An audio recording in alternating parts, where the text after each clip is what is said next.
Donc je vais vous proposer aujourd'hui le cours sur les échanges thermiques. Donc on va voir dans un premier temps la notion de température. Donc la notion de température, cette notion est liée à la sensation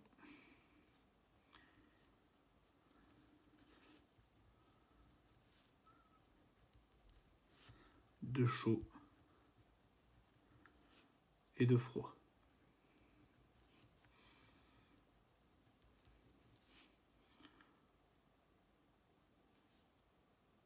On est mal parti déjà. Cette sensation n'est pas liée à la sensation de chaud et de froid. Point. Par contre, elle est directement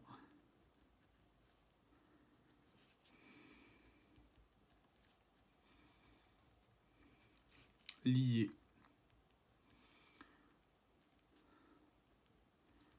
à l'état thermique d'un corps, virgule, c'est-à-dire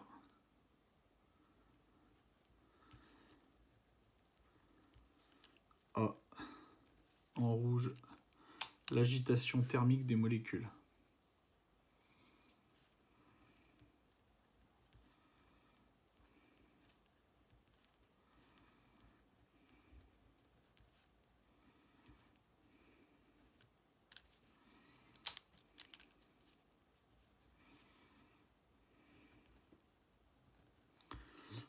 Donc le fonctionnement d'un thermomètre, alors en réduisant bien sûr, sans rentrer trop dans les détails du fonctionnement d'un thermomètre, parce que c'est finalement des phénomènes un petit peu complexes. D'une manière générale, il est important de retenir finalement qu'il faut trouver une grandeur physique mesurable qui va être fonction de la température. Vous en aurez quelques exemples après. Donc voilà ce qu'on va écrire. Un thermomètre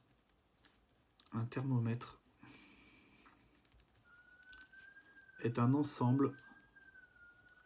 système dont une en rouge grandeur physique mesurable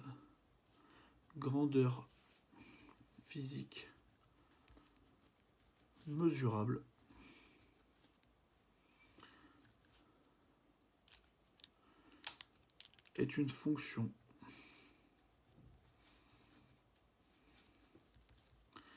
de la température.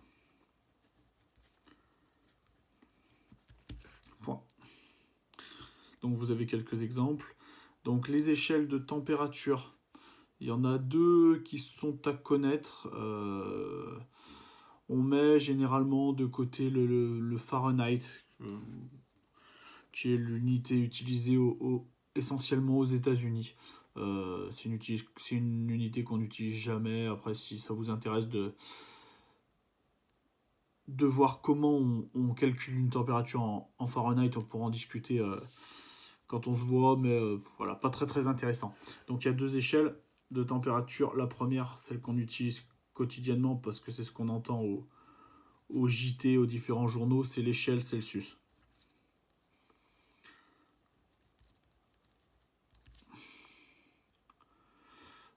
Donc qui est constituée de deux points fixes.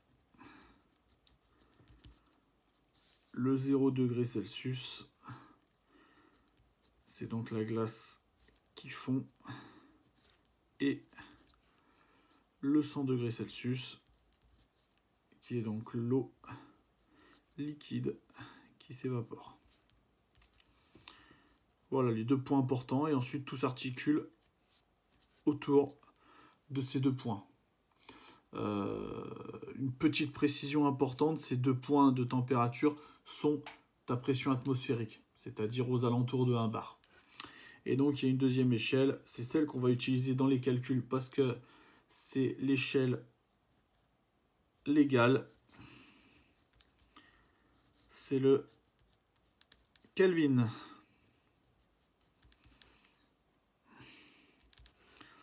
Et donc pour calculer une température en Kelvin, il suffit de faire 273,15 plus la température en degrés Celsius. Hop, hop. Et voilà. Rien de plus à dire sur les échelles de température. Donc ensuite, la différence entre chaleur et température. On a commencé à l'esquisser un petit peu quand on a défini ici la notion de température.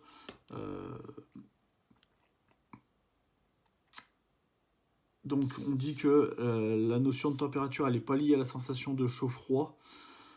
Pour ce faire, je peux vous proposer une expérience simple. C'est par exemple de toucher le pied d'une chaise en métal, qui va vous paraître finalement bien plus froid que si vous touchez votre table en bois, alors qu'on est finalement, tous ces éléments sont dans la même pièce, autour de 20-22 degrés, donc tous ces éléments seront à la même température. Donc on a des températures similaires et pourtant on a une sensation de chaleur qui va être différente. Donc il n'y a pas forcément de lien il y a un lien, mais voilà, on peut avoir des sensations de chaleur différentes. Donc ce qu'on va écrire ici, c'est donc par contre que quand la température d'un corps elle varie, et ben forcément il y a échange de chaleur. Forcément on est obligé de fournir une quantité de chaleur pour faire varier une température. Donc quand là en rouge, température d'un corps varie,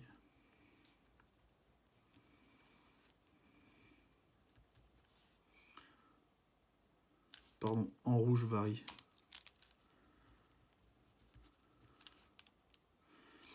virgule, alors ce corps en rouge échange de la chaleur.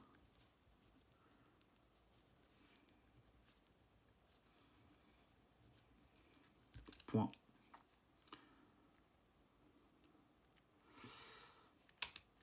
De plus, alors un corps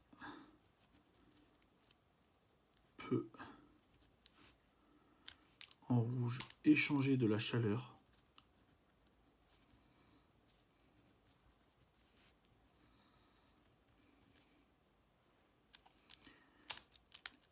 et ça en rouge, température ne varie pas.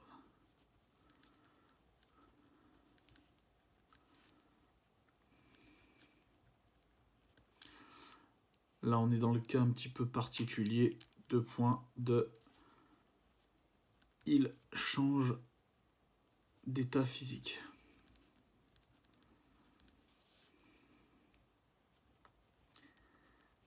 Donc en conclusion à tout ça, température et chaleur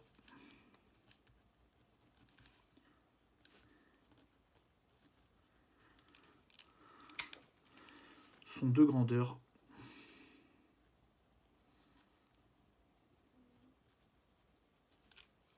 bien en rouge distinctes.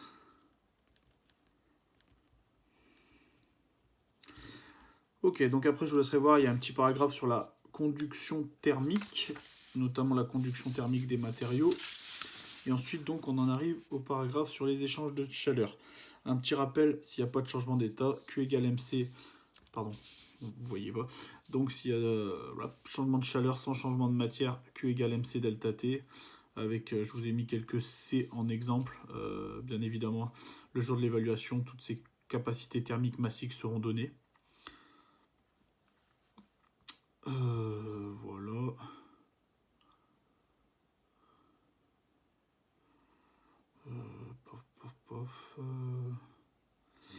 Quand il y a changement d'état, on est sur les fameux chaleurs latentes. Donc, lors du changement liquide-vapeur, donc si on fait liquide vers vapeur, c'est donc la fameuse chaleur latente qui se calcule en faisant Q égale M multiplié par la chaleur latente de vaporisation, qui sera toujours une grandeur donnée. Dans l'autre sens, c'est pareil, mais sauf que c'est négatif.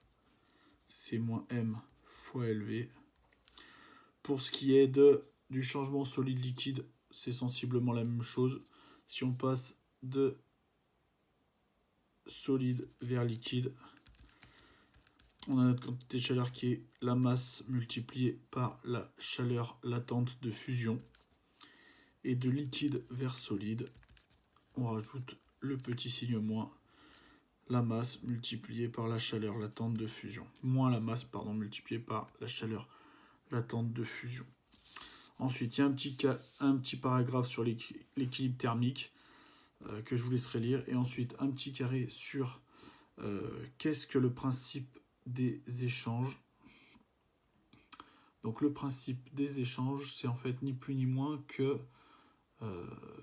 quand on est dans un milieu fermé, on a la somme des chaleurs qui est égale à 0. D'accord, c'est ce qui nous permet, c'est ce qui nous permet donc de faire tous nos différents calculs. Je vais juste vous demander de rajouter un petit paragraphe au dos. C'est tout ce qu'on s'est dit par rapport au calorimètre. Donc le calorimètre, c'est au paragraphe 5. Paragraphe 5, calorimètre.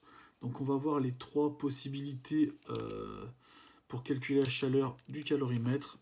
Donc on a Q qui peut être égal à la masse du calorimètre multiplié par la chaleur massique du calorimètre multiplié par delta T.